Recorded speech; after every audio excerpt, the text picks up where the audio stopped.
Good morning, partners in crime. I have great news. We have Mike Cobb with us today. Welcome, Mike. Thank you. It's great to be here, It's Gina. great to Thank have you you so with much. us. So, let me tell you a little bit about Mike. His body of literary work includes both fiction and nonfiction, short form and long form, as well as articles and blogs. He is constantly writing something, it seems like. He's the author of three published novels: Dead Beckonings, The Devil You Knew, its sequel, You Will Know Me by My Deeds, and his new book, Muzzle the Black Dog, which is a novella. He's also working on Kathleen, a fictionalized account of a cold case murder from 1970. Now, while he's comfortable playing across a broad range of topics, much of his focus is on true crime, crime fiction, and historical fiction. And you truly bring that to us in every one of your books. We've really enjoyed reading about them. So you're a native of Atlanta, and Yes, you've been a little bit of everywhere, though, right? a little bit. I'm a native of Atlanta, born and reared here, lived in Florida for 3 years when I was in elementary and junior high school, lived in New Jersey for a while when I got out of graduate school, and lived in Ohio, and then spent a lot of time, many years up your way when I was consulting. And I also spent some time in California, which is one of my loves. So yeah, I've been around a little bit. Yeah, it sounds like it. So, can you tell us a little bit about your new book, Muzzle the Black Dog? I can. Muzzle the Black Dog is really fundamentally about self-discovery and a search for redemption. Jack Pate, the main character, lives in a cabin, isolated cabin in the woods. A stranger shows up at his cabin around midnight one night, and that event sets off a chain of events that lead Jack on a harrowing journey that changes his life, basically. It's a crazy ride, let me tell you. What inspired you to write Muzzle the Black Dog? Oh, that's a really good question. I was actually inspired by a poem by a poet named Yehuda Amichai. I've actually excerpted, paraphrased a little bit, a portion of her poem, his poem, in the front matter Hmm. um, of the book. The poem is about longing and isolation, the complexity of human connection, and I thought it just captures so well Jack's struggle with closeness and separation, inclusion and exclusion, and belonging and estrangement. And I have sort of carried that poem around in my head for years and wanted to write a story around it. And that's what inspired me. My Wow. books are rarely inspired by poems, but this one was. And then also the Olympic Park bombing and the story of Eric Rudolph and his brother Daniel, I've always been fascinated by. And so I had the opportunity through Muzzle the Black Dog to weave those two things together. Jack's fictional story, along with the true story of Eric Rudolph and his brother Daniel. Can you Yeah. tell us a little bit about how that influenced the book, the plot? Yes. Yes. A lot of, most people know about Eric Rudolph and his involvement with the Olympic Park bombing and also the bombing of an abortion clinic in Alabama. They don't know much about Daniel. And I don't want to go into great detail for people who have not read the book, but there was just this really, really fascinating relationship between Daniel and Eric that I've really found fascinating. Um, and there's also a very complicated relationship between the two characters in Muzzle the Black Dog, and there's some parallels there that I wanted to capture. And there are also a lot of plot parallels. So Jack Pate lives in a cabin outside of Murphy, North Carolina, outside of Marble, North Carolina, near Murphy, not far from where Eric Rudolph was captured basically dumpster diving in a dumpster behind a Save-A-Lot grocery store. So anyway, without going into a lot of detail, because I don't want to give anything away, there are just a lot of parallels between those two stories. It's crazy to me how close your fiction and the nonfiction is. So how do you pull those together and weave it so well? Well, I'll tell you, so a couple of things. I have to live it. I really have to live it. So my characters live inside of me. They talk to me, they lead me, they tell me what direction to take my books, my stories. But I also have to live the history. So I'm sort of a history freak, I guess, and I love research. So I immerse myself in the history that I'm trying to convey as much as I immerse myself in the relationship with my characters. And it's almost organic. I just sort of, at some point, those two things begin to come together and gel. It's not formulaic, and it's not something that it's not contrived, if you will. It really is organic. And it just sort of happens. But it would not happen if I did not really immerse myself in the two stories that I want to somehow bring together, if that makes sense. And that's Yeah, true of every book I've written. Yeah. and how do you do that research to immerse yourself? Gosh. So it varies from book to book. In the case of Muzzle the Black Dog, I spent a lot of time reading contemporaneous newspaper articles, watching TV clips. There's so much available online these days. When I first started out doing research, when I was doing research for my first book, Dead Beckoning, a lot of the work I did, I mean, I spent hours and hours poring over newspaper articles from the period that book takes place in. And I did it basically going through articles on microfilm. Now I can do pretty much everything on the internet, and there's such a wealth of stuff on the internet. But anyway, I immerse myself in the articles. I read them, the newspaper articles. I read them as if I were right there in the moment, Mhm. experiencing what's laid out in the articles. I do the same thing with TV clips. I also read books, watch documentaries. There are a lot of documentaries out there about Eric Rudolph.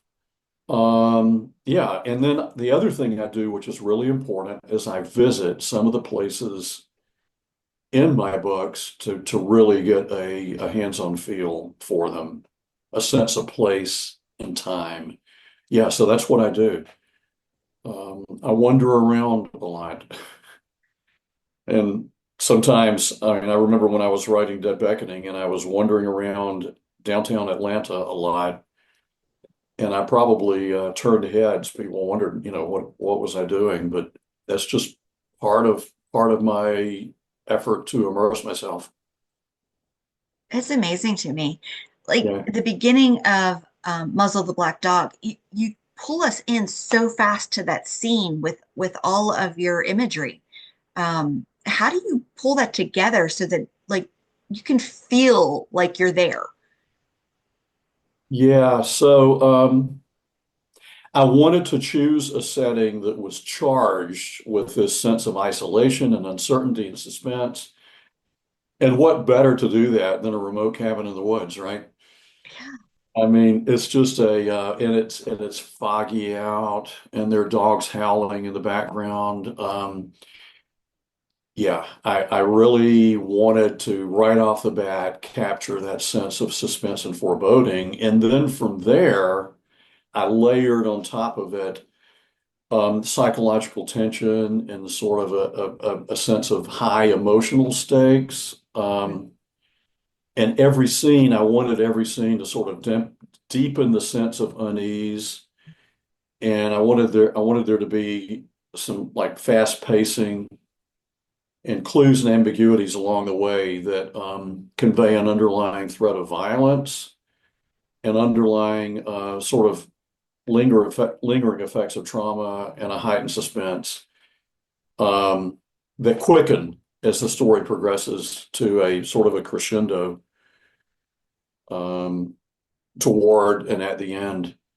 Yeah.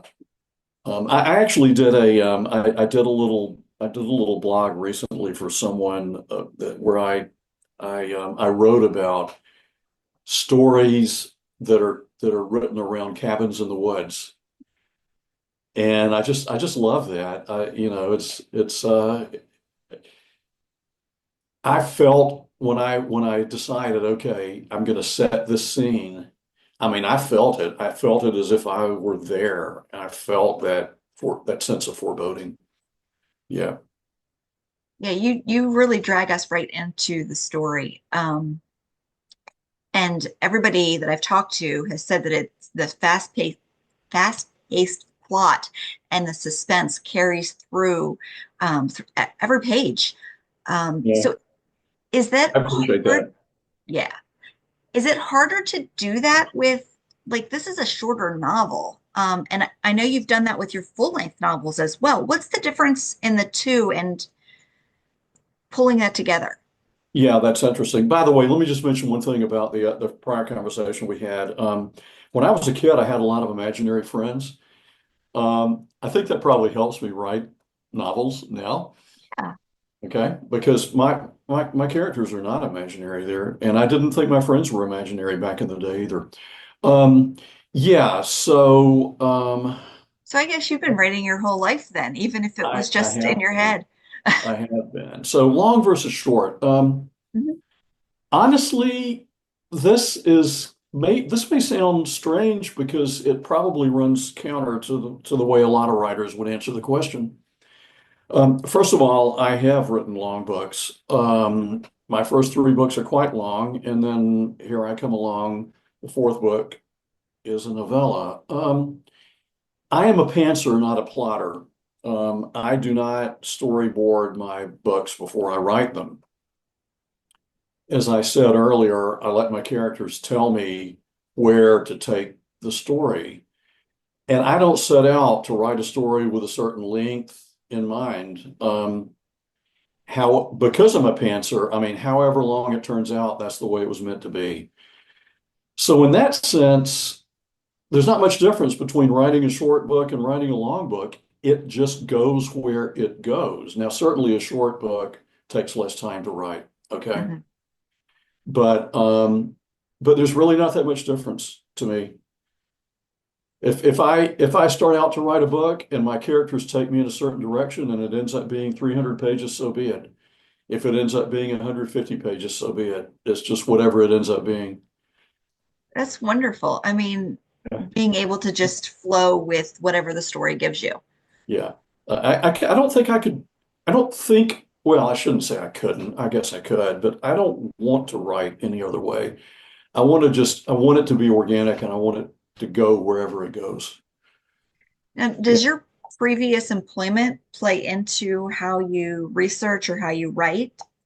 That's a really good question. So I joke with people and tell them I have a checkered career. It is checkered in a way. I have a PhD in chemistry, and actually in quantum chemistry. I spent most of my career as a scientist and then as a consultant helping businesses with science. Um, And so, you know, the logical response to that would be, what does that have to do with writing? But the interesting thing is, I think my training as a scientist has helped me a lot.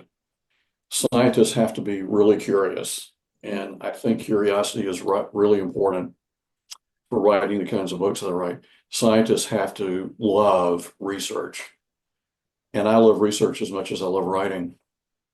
Also, I have an abiding interest in forensics, which helps a lot if you're writing about crime. So yeah, but at the same time, I've been writing my whole life as well.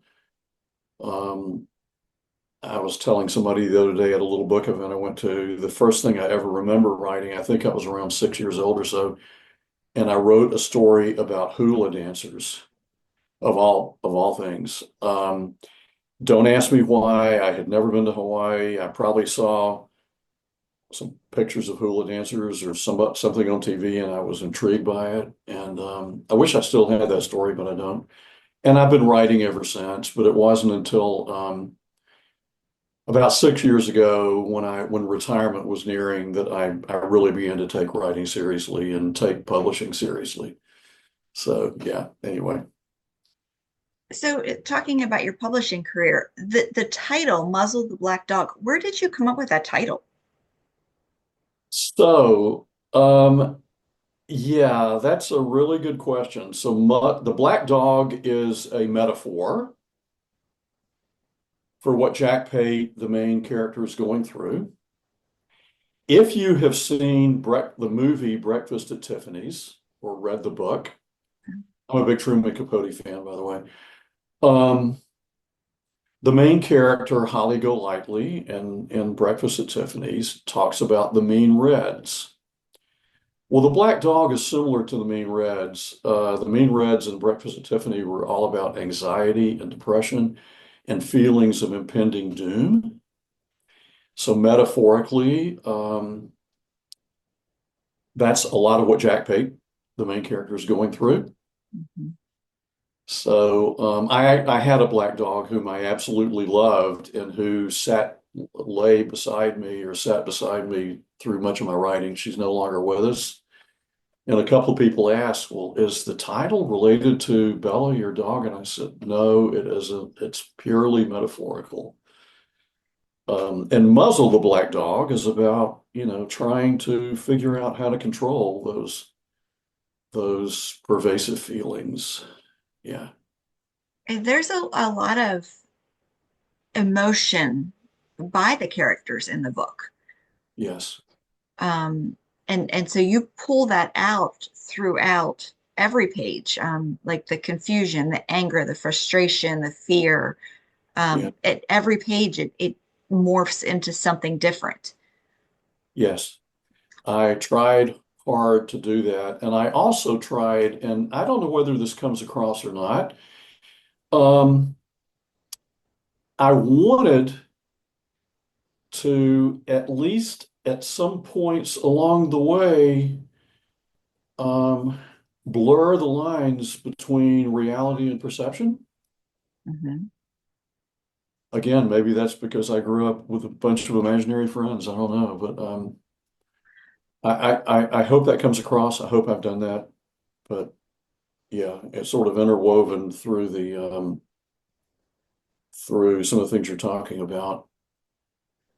And the other thing that I think increases the sense of suspense is the backstory, again, of Eric and his brother Daniel, especially Daniel. I mean, my gosh, some people say truth is stranger than fiction. Some of the Yes. things that he did, that, I mean, you can look it up, it's actually for real. But if somebody read it, well, I guess they could read it in my book and think, oh my gosh, this is just so bizarre. This doesn't happen. Well, you know what? It did happen. And so the whole thing with Daniel just fascinated me so much, and I wanted to incorporate that into the book because I think it heightens the sense of fear and suspicion and suspense. Anyway, Yeah, I actually did look it up because I was like, did that really, like, was that true?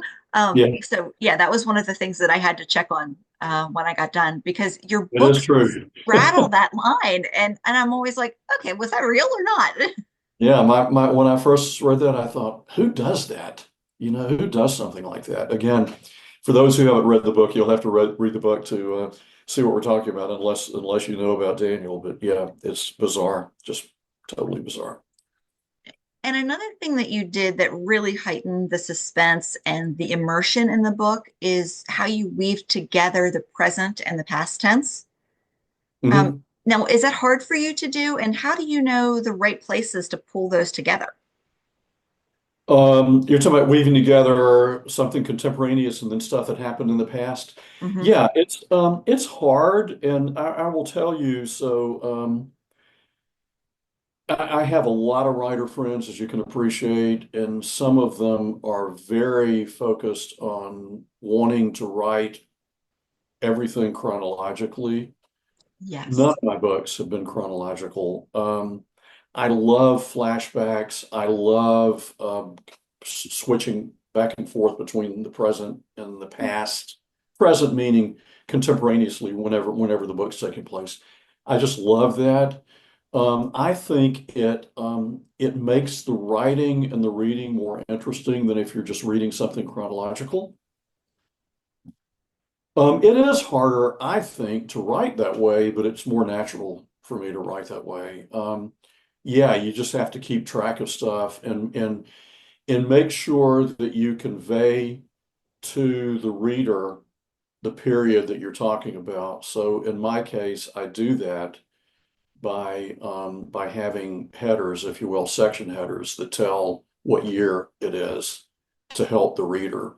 The other thing I've done in my past books, which I did not do in this book, is I love writing books I love reading books where the point of view shifts between characters. Mhm. I don't like head hopping, so I will not change point of view within a chapter. Um, but chapter to chapter, I love changing from or across different characters' points of view. And in my prior books, I do that by making it clear to the reader when Mhm. they start reading a certain chapter whose point of view the book is written. That chapter is written in. Yeah, I find it natural in your books, the way you go back. It's almost like a memory, and he's remembering what happened, but it flows Mhm. so well with the story that it's like you're living it through his eyes, and he's thinking about, as he's going about his day, what happened in the past. Yeah, Um, yeah. Yeah, I'm actually, I don't want to get ahead of whatever you want to talk about, but I'm actually working on a film adaptation of Muzzle the Black Dog right now. are you really? I am, and it's fun, but there are a couple of hard things to do. One is conveying those time changes. So, for example, in the book, in one place, I say, 3 days later. Mhm. Well, I can't just how do I convey 3 days later in a screenplay? So the way I convey it, one day Pate is clean shaven, and then in the next scene he's sporting a 3-day old beard. So you have to weave things like that into the screenplay. And the other thing is, as you know, Muzzle the Black Dog is it is a psychological book in many respects. A lot of it is what Jack Pate is thinking. Well, in a screenplay, you have only, unless you do voiceovers, which are not in vogue these days, and I did not want to do voiceovers, you have only action and dialogue and visuals. That's the only thing you have to convey thoughts. You have to figure out how to convey those thoughts through people's actions Oh, and things. wow. I And can't wait to see I'm more. loving the challenge of I've finished the first draft of the spec script, and I'm working with some people to try to figure out, what to do with it next. But yeah, it's great fun. It's the first screenplay I've ever written. Yeah. Oh my goodness. So yeah. So what else are you working on? So you alluded to Kathleen earlier, Mhm. and I have to tell you, I must apologize that I have decided now. I have been back and forth on this, but I have decided to write the story as nonfiction, true crime. It will be the Oh, first true crime nonfiction book that I published, and it's very close to me, and it's the reason that I write about crime. Really, when I was 17, a woman 6 years my senior named Susan took me under her wing at a vulnerable time when I was a teenager trying to find myself, trying to figure a lot of stuff out, as 17-year-olds often do. She was murdered execution style and left on a construction site in Atlanta. Her bullet riddled nude body was discovered by some construction workers. Her killer was never caught. She was fiercely smart, funny, and self-assured in ways that I was not. Um, and yeah, she took me under her wing at a time when I needed her, and maybe in a way she needed me. I've committed to telling her story. It is rife with elements of race, class prejudice, sexism, and police corruption. Um, but I decided after a lot of soul searching that I don't want to fictionalize it. I've been working with a private investigator for 6 years, and so it will not be called Kathleen now. Um, and it will be I hope it will be a gripping story that will not only entertain and inform, but might possibly elicit some interest on the part of some parties to solve the crime once and for all, although it's going to be very difficult because almost all the evidence went missing shortly after she was murdered under very, very nefarious circumstances. Anyway, that and the screenplay are the two main things I'm working on right now. Those are both humongous projects. Oh They my are. goodness. Um, and I know that you wanted to do this story justice, and it's very close to your heart. So um, I know this is important to you. It is. It's going to be hard, and it's going to take me the rest of the year, I think, to do. But because it's hard to write, and because there's just a lot of complicated stuff that has to be woven into it in a way that makes sense and doesn't get too in the weeds. Yeah. But we have the entire cold case file from the police. We have all the crime scene photos. We have a lot of interviews that we've done, including with one of the people that I believe is a suspect, and a lot of affidavits that were filed by people who knew her.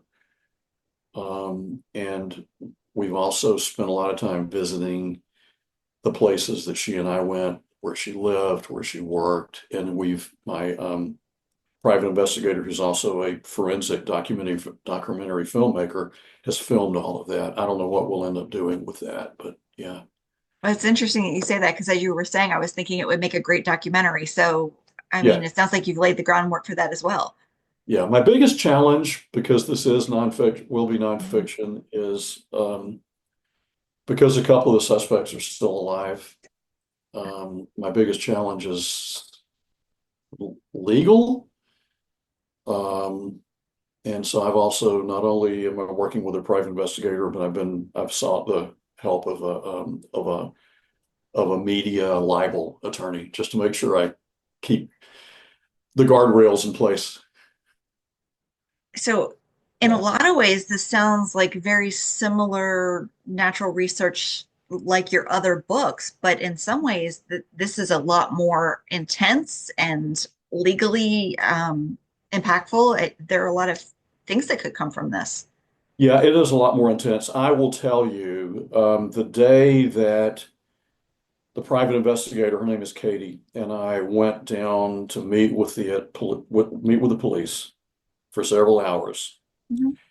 And they spread out on the table all of the police file, the cold case file, and an envelope full of all of the 8x10 crime scene photos. And Katie took the envelope, and before she opened it, she said, "Mike, do you really want to look at these?" And I said, "Yeah, I have to."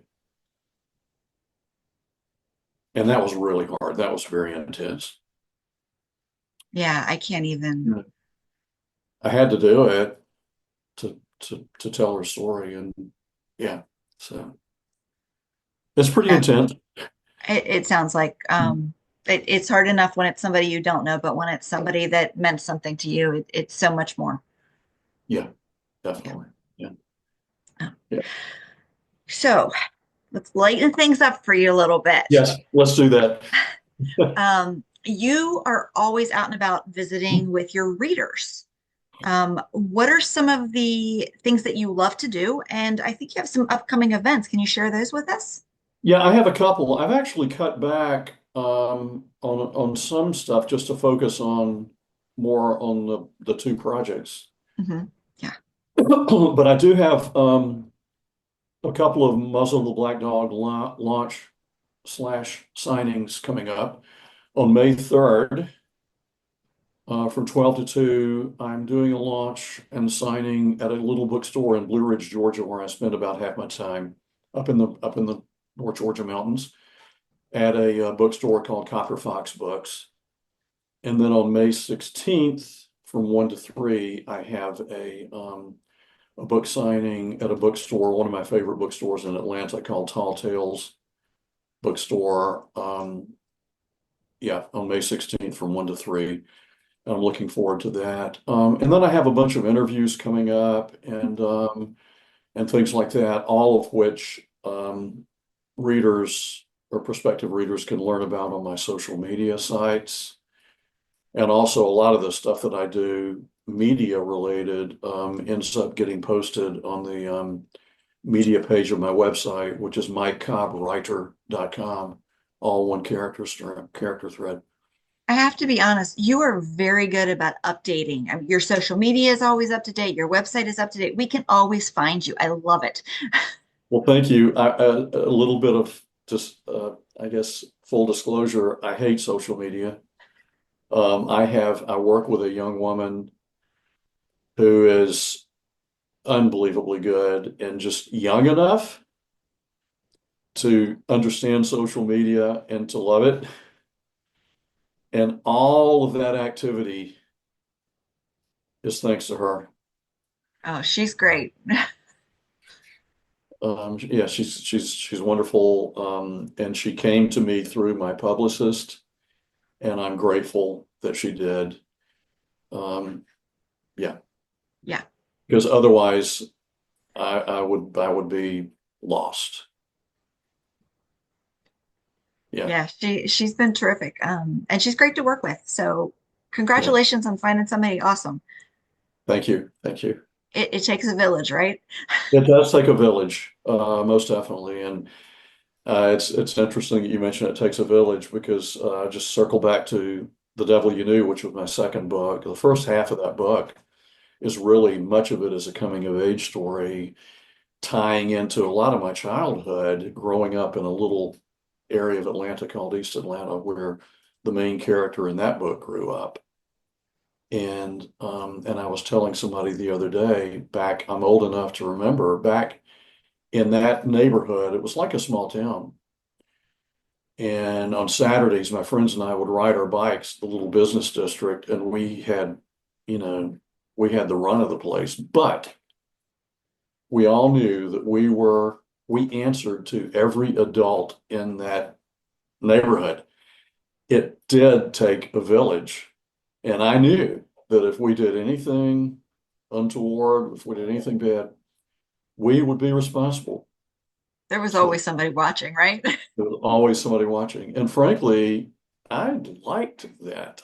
And I think it probably gave my parents, this was way before cell phones, probably gave my parents some comfort, in letting me and my friends have the run of the business district because they knew there were plenty of people watching over us. Yeah. Yeah, Oh, yeah. it It was does a take a completely village. different world. Yes. Yeah. Well, before we go, is there anything else you'd like to share with our listeners?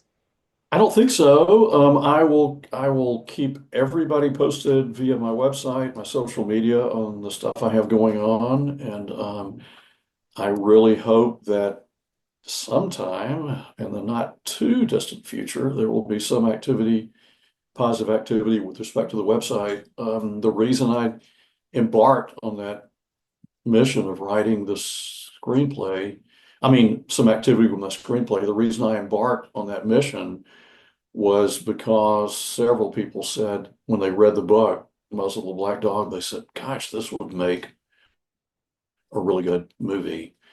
And so that's why I did it. And hopefully one day you and my readers and prospective readers will get to watch the movie. We'll see. Well, if it just to play into that, as I was reading it, I was thinking that it was like going to a Poe play. Oh, interesting. It's Interesting. like just like Yeah, it, the way it just immerses you in and like you're right there. yeah, that's cool. Yeah. So, well, thank you very much for joining me, Mike, and we will see you soon. And partners in crime, check out the show notes, which has Mike's links and his social media in there. Thank you so much, Gina. Thank you. Y'all have a great day. You too.